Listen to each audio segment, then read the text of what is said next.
Bad news for woke Florida nurses. Chicago police gives a very good reality check, and LA Metro buses versus Melania Trump.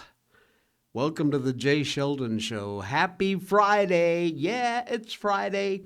Before we get to any of that, this just broke. In the last 2 hours or so, this broke. The latest update was from 27 minutes ago.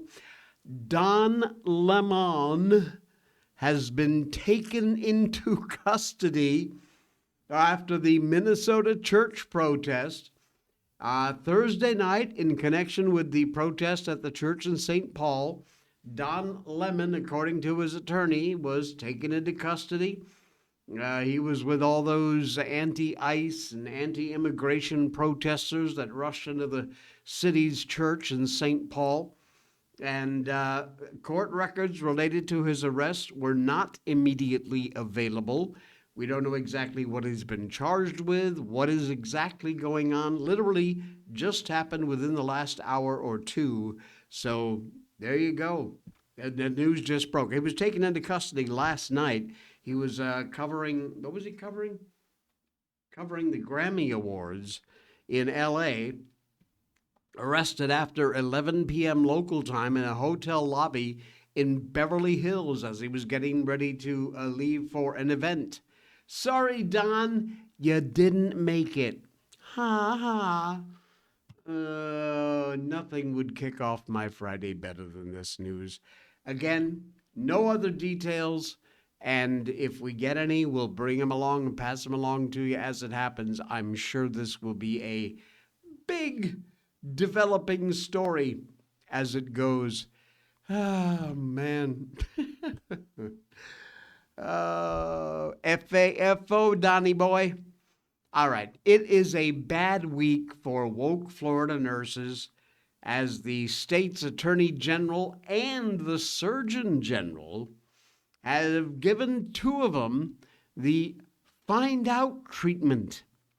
Now, on one hand, it is pretty awful to learn that there are more wokesters in the medical profession than we realized. On the other hand, it's a good thing. Some of them have no qualms about popping their butts on social media, out themselves, which gives members of the community like you and I a chance to reach out to the appropriate higher-ups and authorities and poke them around a little bit in order to take some action.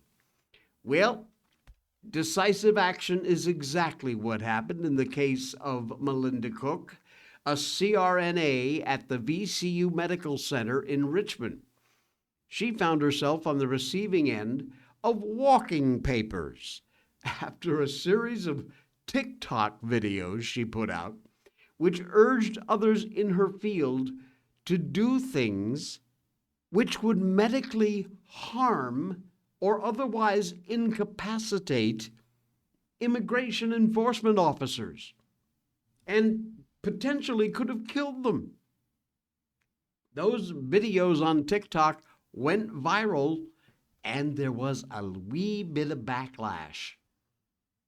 Following an investigation, the individual involved in the social media videos is no longer employed by VCU Health. In addition, VCU Health has fulfilled its reporting requirements under the Virginia state law. This was a statement they wrote and posted to social media on Tuesday. In Florida, Attorney General James Altmaier been on the warpath over reports of two nurses down there in the Sunshine State who've reportedly been wearing anti-ICE and anti-MAGA creds like a badge of honor. One of them, Eric Martindale, no longer a registered nurse in Florida.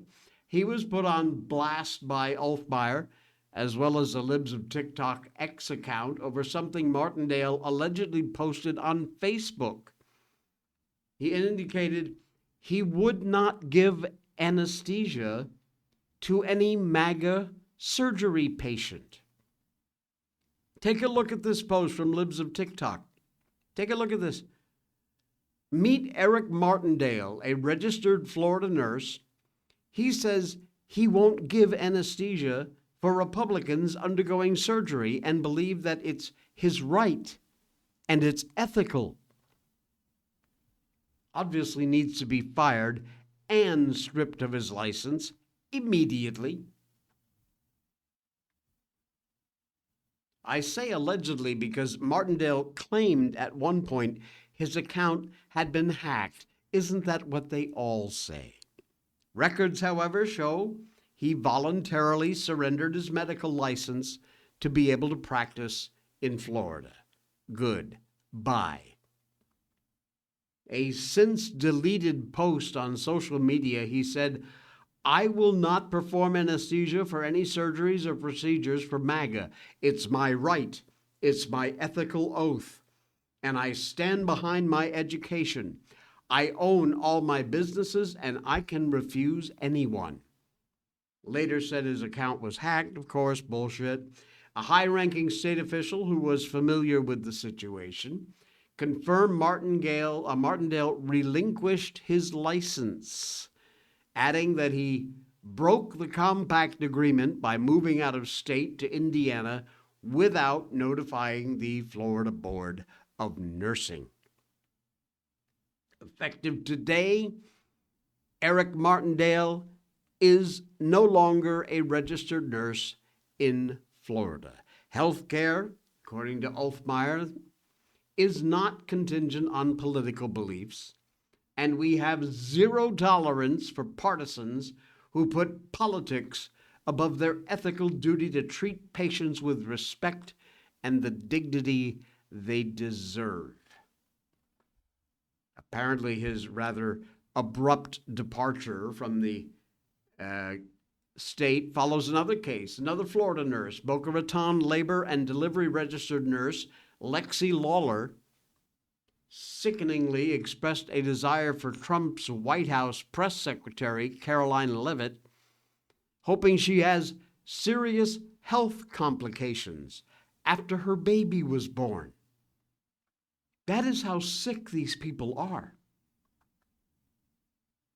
Confirming that Lawler was fired from Baptist Health Boca Raton Hospital after her TikTok video drew widespread attention.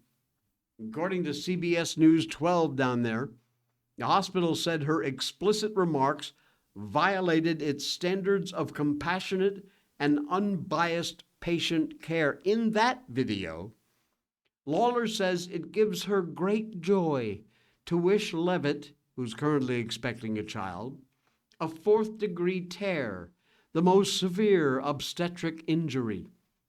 That clip sparked immediate outrage, prompted Ulfmeyer to call her comments vile, arguing online she doesn't belong anywhere near patients.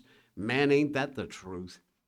Urged the Florida Board of Nursing to revoke her license immediately.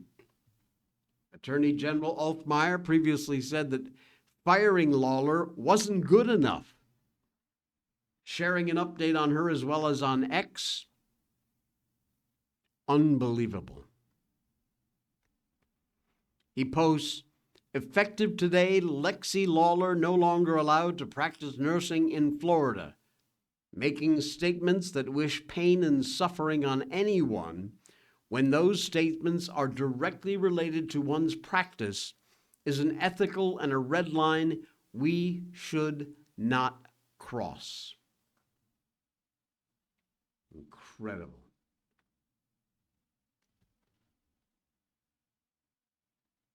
Remember the COVID era rant from Jimmy Kimmel? Where he said unvaccinated people who went to ERs should be refused treatment and left to die. Remember that? Dr. Fauci said if hospitals get more overcrowded, they're going to have to make some very tough choices as to who gets an ICU bed. That's Kimmel. That choice doesn't seem so tough to me, Kimmel says. Vaccinated people having a heart attack? Yeah, come on in, we'll take care of you. Unvaccinated guy who gobbled horse goo? Rest in peace, Wheezy. And the audience, of course, applause. Honestly, how do these people sleep at night? Seriously, how do these people sleep at night? It is beyond me. Unbelievable. Have you heard the latest out of Georgia? Oh, it's getting mighty spicy down in Georgia. Oh, yeah.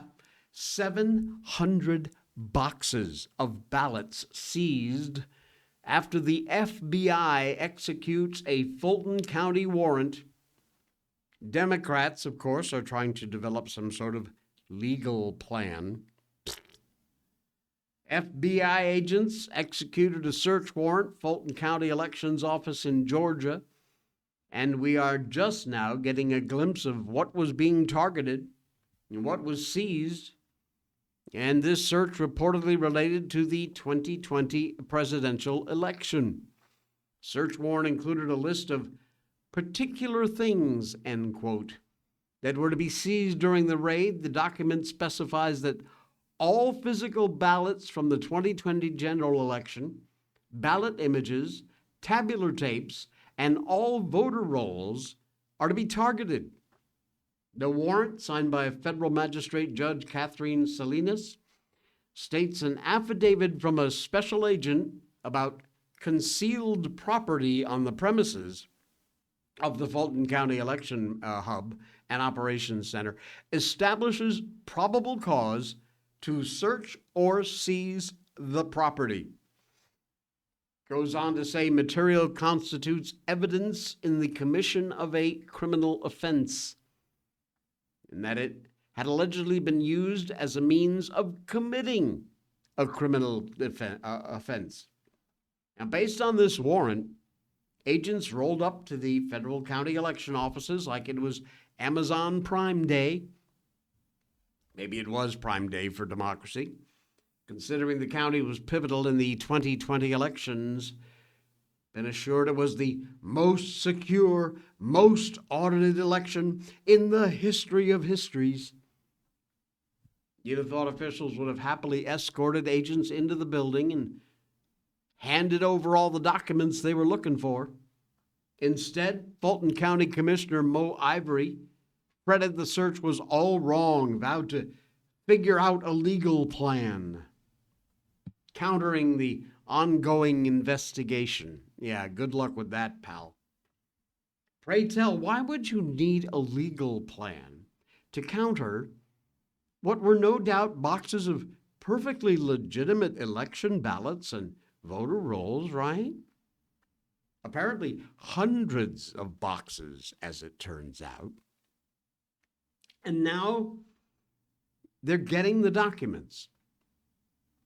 700 boxes of 2020 ballots and accompanying things that go with it, absentee ballots. She says, this is all wrong. We're trying to figure out a legal plan, and we should have one, whether that's an injunction, a motion to quash. We're trying to figure that out right now, because this is an attack on our elections, meant to keep you from trying to go to the polls in November. Ivory said, once they have the ballots, how do we know they then turn around and do something different when they've already got their hands on it? Nice try. Yeah, you keep that up. We'll see how well that plays in court. Kash Patel, appearance in the Charlie Kirk show earlier today, briefly talked about this search warrant. Very limited detail because, of course, it's an active investigation. FBI DOJ, he says, presented this information to a judge in Georgia where they determined, the judge, that there was a finding for probable cause following the constitutional precepts that are necessary to safeguard an investigation. This is Kash Patel. What we did yesterday was we presented our facts and the findings of the investigation, and the judge determined there was probable cause. And then you saw the results. We executed a search warrant, collected the information pursuant to the search warrant, and we are continuing our investigation. Yesterday was a big public-facing step. You saw trucks, material being removed. The FBI, what we will do now is analyze that information and take the next investigatory steps with our DOJ partners. This warrant references potential violations under Title 52, which is concerning the retention and preservation of records and papers by officers of elections. Another one outlines criminal penalties for individuals, including election officials, who intimidate voters or knowingly practice false votes or procure false voter registrations.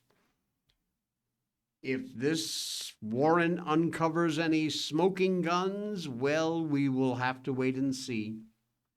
But Patel made it very clear that due process will be followed under his leadership. Developing story just happened a day or two ago. We'll keep an eye on it, see what happens. But Fulton County, it ain't looking too good for y'all down there. We love it. Let us tell you a little about one of our favorite partners on this program. That would be Blackout Coffee.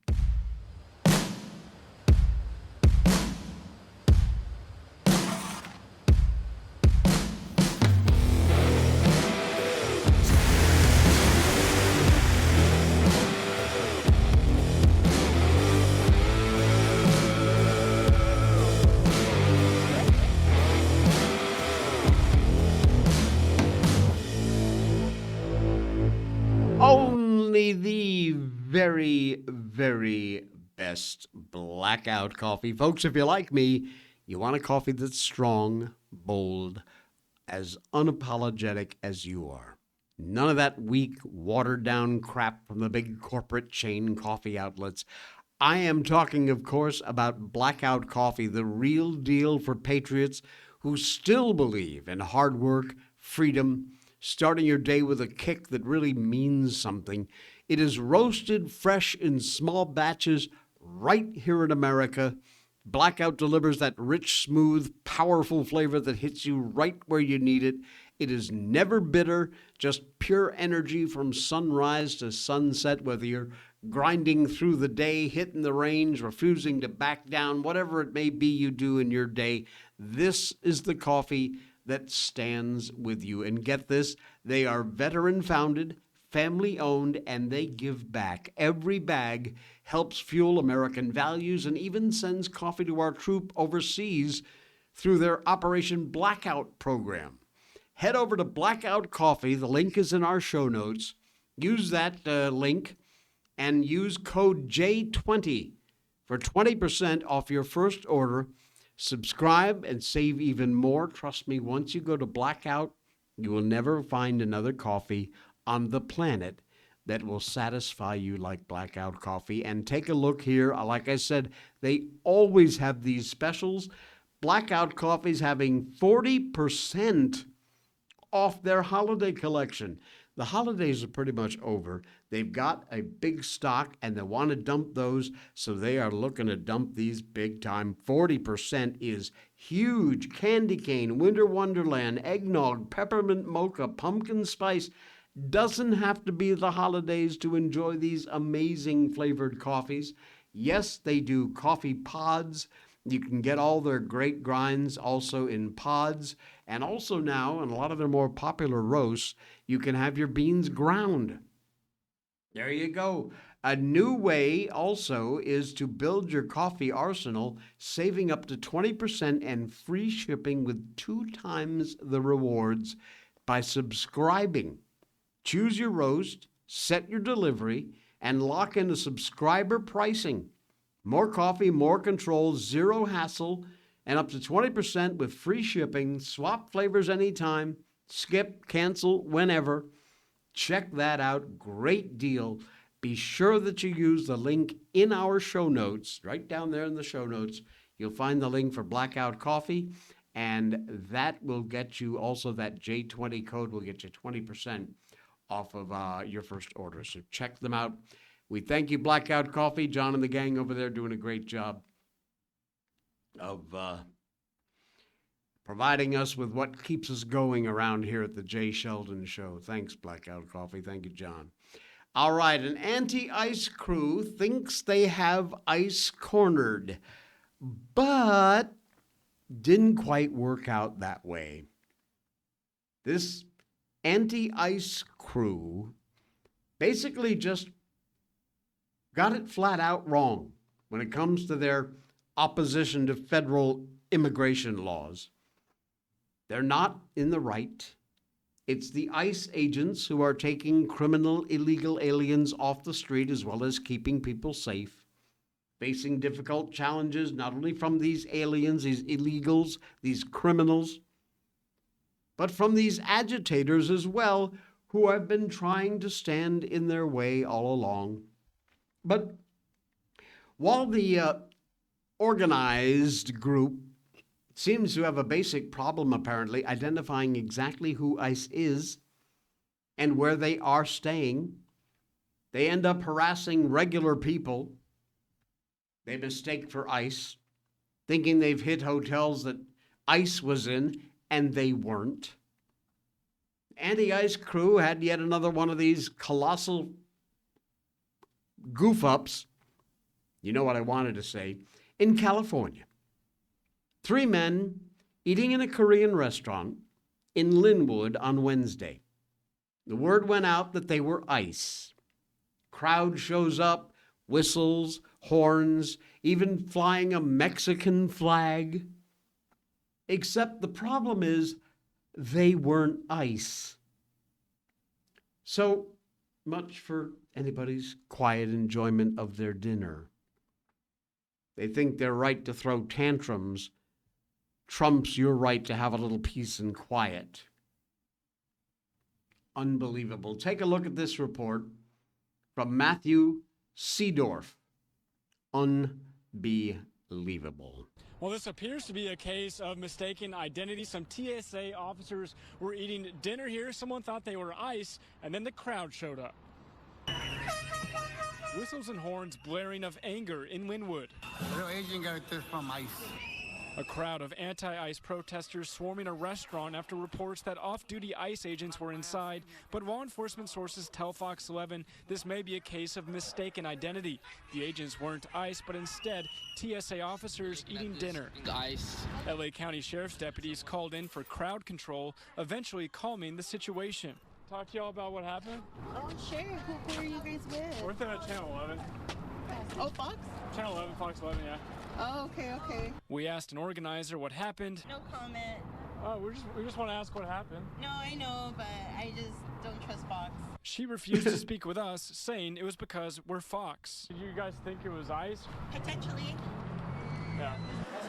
When we turned to restaurant workers for answers, the organizer followed us inside, recording and telling employees in Spanish not to speak with us either. Yeah, sorry to you. You're not getting nobody to talk to you. Outside, straggler protesters also recording our camera, trying to stay incognito. I think there's a place and time for everything. This man arrived moments after the chaos ended to eat at the restaurant it all started. These are TSA agents. You want to understand, people get very emotional, so they easily make mistakes. It happens, you take it out on the wrong people, which, same thing as ICE. They say they're after criminals, but they're taking it out on everybody. The TSA workers eventually escorted out safely with no arrest or injuries, but a moment that highlights how tense emotions are across LA. Unfreaking believable. TSA agents who can't even do, have a nice dinner. LA County Sheriff's deputies got called in to help instead of paying attention to other crimes going on in the county. Had to deal with this nonsense. At least they came, kept the men safe, settled the situation down, which is what the local police are supposed to do, which is unlike what's happening currently, of course, in Minnesota. You see all the police that came out? Absolutely crazy. Turns out, of course, the men were not ICE agents. TSA workers, federal air marshals. Either way, the anti-ICE crew struck out again. Unbelievable. This kind of harassment, folks, has got to stop. And look how organized these people are. Within what must be minutes, they had some network going on where everybody just showed up at this restaurant. How do they know that? Where are they organizing? That's got to be stopped. It's gotten way beyond out of control. Fortunately, there still are a few people out there who believe in law enforcement, and that includes the Chicago police chief, who delivered a very important reality check. This cut is a little long, but I think it's worth your time giving a listen to this, who is the police chief for Chicago. Let me make this clear. Federal agents, ICE, HSI, are officers. They are agents of law enforcement. If you box them in with vehicles, it is reasonable for them to believe that they are being ambushed and that this could end in a deadly situation. And it's reasonable for them to use force based on those conditions. Do not box in any law enforcement officer. You are breaking the law when you do that. And you are putting yourself in danger. Following law enforcement agents around. The question is why? What do you plan on doing? It's also reasonable for them to believe that you're eventually going to do harm to them. If you ram any vehicle, especially that one that contains law enforcement agents, and that's any law enforcement, local, state, federal, county, and you do this intentionally, this is considered deadly force. Deadly force is anything that can cause great bodily harm or death. When you plow into a vehicle that contains law enforcement agents, you're using deadly force. And they can use deadly force in response to stop you. Chicago police chief. He gets it. Good on you. Good on you, sir. Fantastic. All right. I love that guy. You know, Melania Trump has a film coming out. I hope to get to see it. I think it'd be fascinating. Anyway, they were going to advertise the film on the sides of some LA Metro buses. However, this will not surprise you one little bit. A whistleblower is exposing the LA Metro's plan to sideline that advertising of the Melania documentary.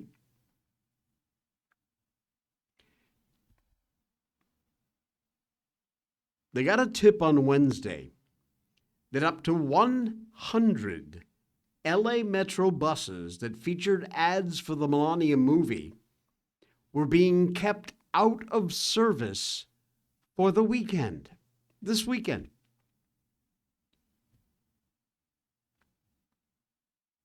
Unbelievable. LA Metro, of course, denied anything untoward was taking place. In response with, says LA Metro, no reports of an outage at this time. Yesterday, people inside Metro Los Angeles alerted me to the fact the advertising for the movie about our First Lady shot during the lead up to POTUS' second inauguration, Melania, is being purposely throttled at the agency. Because my motto is trust but verify, I did just that. To their credit, Metro responded. To their detriment, they went with two different takes.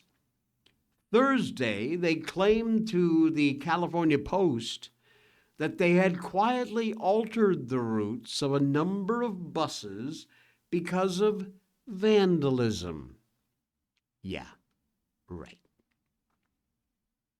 Hearing that because someone doesn't want Melania, the movie, to have a good opening weekend, Hodge wrote in an X chain that had thousands of impressions.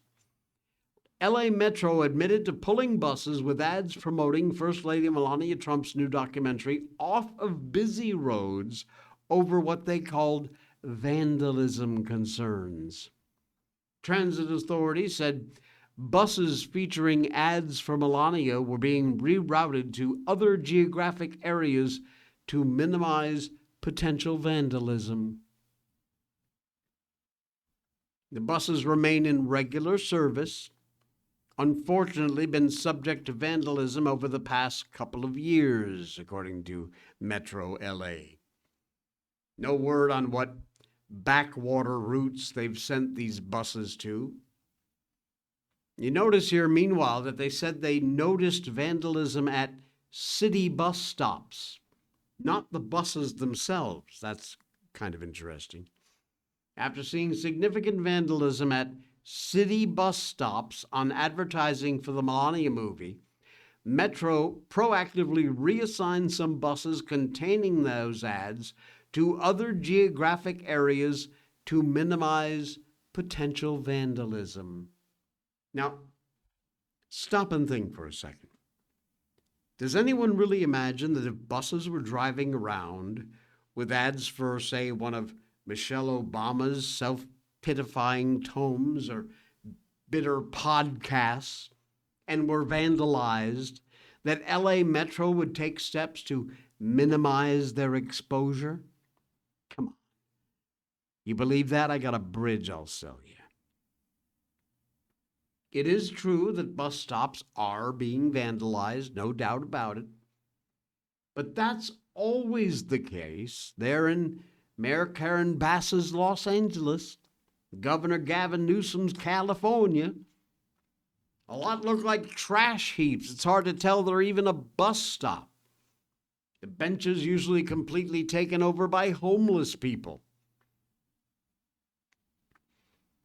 You're hearing of a lot of other shenanigans going on with the Melania movie, which is distributed by Amazon MGM Studios. It's going to be officially released today. President Trump, First Lady, scheduled to attend a special premiere at the Trump Kennedy Center. And you can expect some rather tolerant liberals to show up and bang on drums and do their usual ridiculous chanting, because that's what they're good at. It's happening today. We'll cover it. We'll let you know on Monday's show exactly what went on. But trust me, it ain't going to be good from these morons.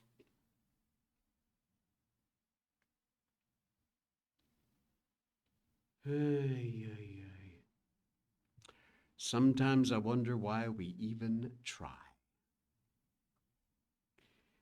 Instagram influencers.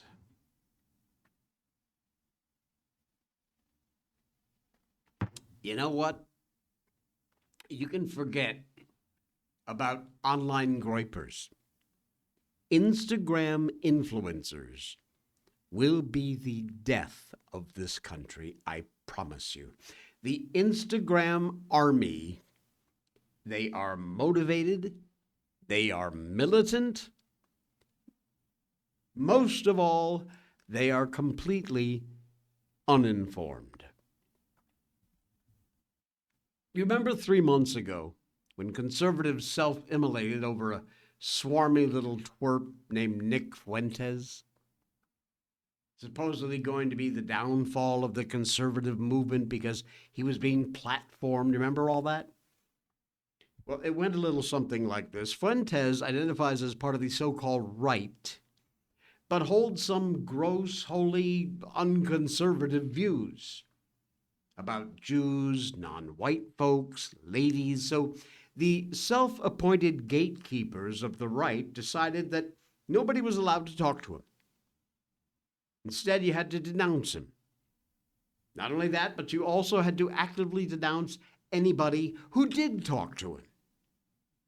If your ritual recitations were not guttural, theatrical enough to appease these gatekeepers, well, then you were painted as a threat, not only to conservatism, but probably to the future of the whole country. The infighting got so crazy out of hand over the perceived threat of the Groypers, the Fuentes platformers, that they ginned up a whole self-defeating news cycle. Streisand effect much? Sucked most of the oxygen out of the room at Turning Point USA's annual America Fest. The Fuentes hysteria looks especially stupid now. First, because of a new report from Eric Kaufman at the University of Buckingham Center for Heterodox Social Science showed us exactly how weak Fuentes' influence actually was. Just 3% of adults, 3%, and 7% of Trump voters under 35 tuned in regularly to Fuentes' show. That's like nobody. Another 4% of young Trump voters occasionally consumed his content. The effect and scale of this problem is limited. Secondly, because we are once again experiencing a flare-up of the phenomenon with way more power than Nick Fuentes and frog memes ever had. Low information Instagram performance posting. It's everywhere. From IG mommy accounts, food, fashion, fitness influencers, nurses, nutritionists, deconstructionalist, progressive Christian pages, awfuls, which is affluent white female urban liberals, awfuls, believe their silence would be literal violence. Brand accounts should have nothing to do with politics. Have you learned that yet? Every other random acquaintance you ever had who gets her news from Instagram reels and sourceless but effortless, shareable graphics, well, you know exactly where they're coming from. Information, very low. Emotion, oh, that is high. Instagram, you'll learn that ICE used an innocent 5-year-old as bait and then arrested him, which is completely false. He was abandoned by his own illegal alien father. You'll learn that the mother and legal observer Renee Good was gunned down in the street. False, the ICE Watch agitator aimed a weapon, her 2-ton SUV, at a federal officer who'd previously been run over by an illegal alien, and then accelerated, hitting him, causing internal bleeding. You'll also learn that the traumatic city's church disruption was a First Amendment protected speech. Wrong. It was a direct violation of the FACE Act. You'll learn that an innocent American citizen was dragged from her car on her way to a doctor's appointment. Wrong again, bozo. Parked in the middle of the street, ignoring ICE's lawful commands to move, talk back to them despite warnings. You'll also learn that ICE abducted or kidnapped a U.S. citizen at the Target store where he worked. Wrong again. They subdued and arrested him after video shows he assaulted an officer. That's the truth. Oh, you'll learn that ICE is the Gestapo, Trump is Hitler, migrants all law-abiding citizens, even if they've broken every single one of our immigration laws. Meanwhile, the Instagram army has nothing to say about the billions of dollars in Somali fraud, which of course is what Minneapolis going on right now is all about, covering up. So you'll pay attention to the violence and you'll forget about the fraud, which the government was without a doubt involved in, including Governor Tim Walz. There, I said it because it's true. You won't find any of these facts on Instagram, but if you don't toe the line on the official anti-ICE narrative devised by Democrats, delivered by media propagandists, distributed by gullible masses, of course, on Instagram, then you are a cruel Christian faker, Nazi apologist, and you don't love your neighbors. These low IQ Instagram outrage accounts may not seem like very much of a threat, especially when you can just tune out the screeching by logging off. Ignore them. But the propaganda, the slop posting, really should get your attention and alarm everybody. First, the sheer volume of this is unbelievable. As a conservative Christian, I probably follow a rather disproportionate amount of right-leaning accounts, and my feed is still dominated by all the anti-ICE rage bait. Some of it from brainwashed leftists, a lot of it from self-described Christians who outsource their critical thinking to the algorithm. And second is the Gish Gallop, false information that flies so fast and furious it is nearly impossible to counter all the fake narratives that are out there. You can't keep up with it, which of course is by design. Gullible masses eat it all up and just continue to add to the story. Thirdly, the people posting these bullshit accounts are mostly women with influence. Now, not all are professional influencers, massive social media platforms, but the posters include moms, teachers, social workers, students, therapists, coaches, administrators, nurses, lawyers, camp counselors, marketers, and a whole lot more. And they get their news from Instagram and then puke it back up in real-world interactions, including imparting it to the very next generation. Perhaps most alarmingly, the Instagram army has not learned a thing.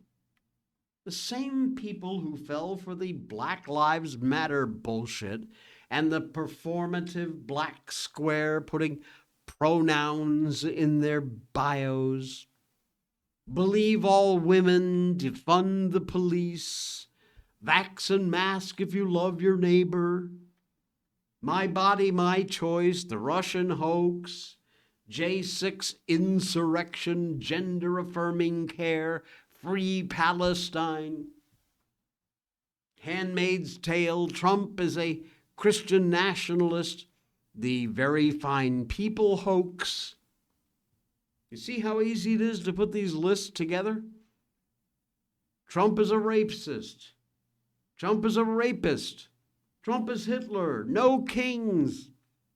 They're falling for it all again without a shred of shame and absolutely no embarrassment.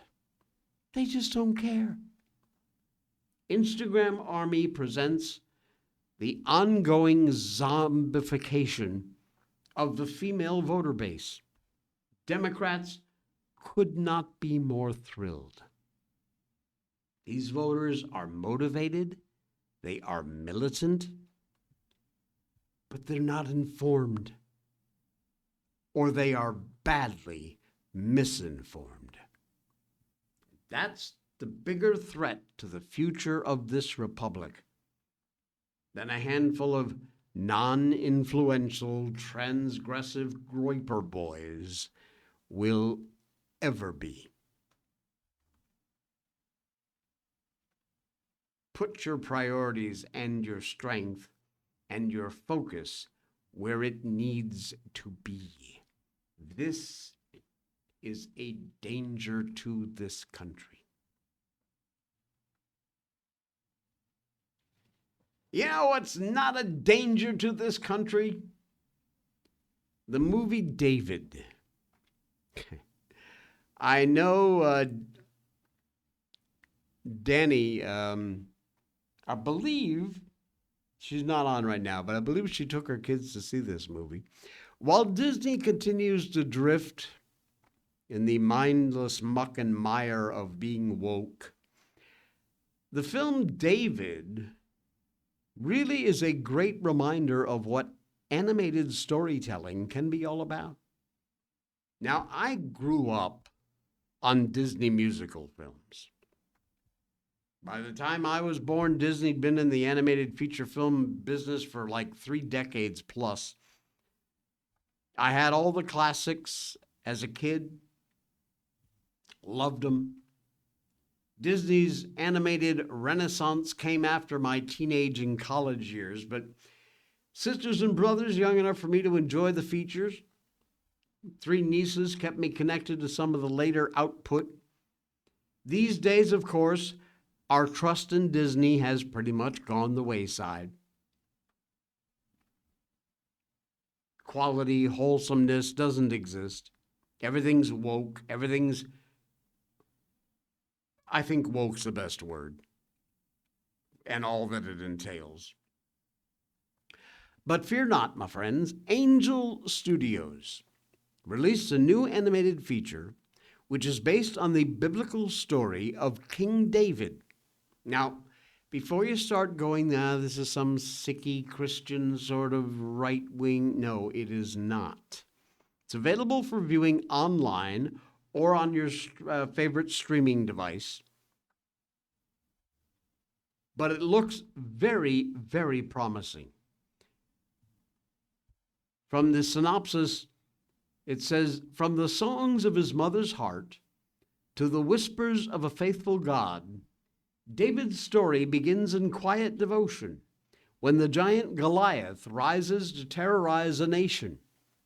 A young shepherd armed with only a sling and a few stones, an unshakable faith, steps forward. Pursued by power and driven by purpose, his journey tests the limits of loyalty, love, and courage, culminating in a battle not just for the crown, but for the soul of a kingdom." The cast includes veteran character actor Brian Stivell as the prophet Samuel, Brandon Engman as young David, worship leader Phil Wickman as adult David. Wickman's one of my favorite worship leaders, by the way. David has grossed nearly $80 million in U.S. theaters. An animated Christian-y sort of film. $80 million. See? These kind of wonderful stories can make money. 98% rating from Rotten Tomatoes, the audience there. It is available on Angel's website and an app for Angel Guild members. And it has ignited the imagination of families across the world. Co-founder, president of Angel, Jordan Harmon, said the #1 audience-rated movie of 2025 on Rotten Tomatoes. We're thrilled to extend its expiring reach to millions more via the Angel streaming platform for our Guild members. uplifting retelling of one of history's greatest tales, is the ideal family film to enjoy together from the comfort of your home. Wow. David is the name of the film from Angel Studios. Well worth your time for viewing. Maybe check it out over the weekend. That's it. We're done. Our Friday edition has come to a close. I thank you so much for a week's worth of fun.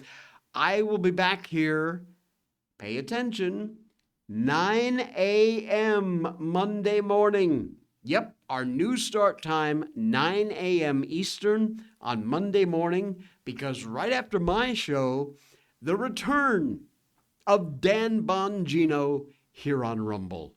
Cannot wait. He starts at 10, I'll be on at 9, and I will see you then. It's the weekend. Spend it with someone you love. Enjoy it, and I'll see you Monday, 9 a.m.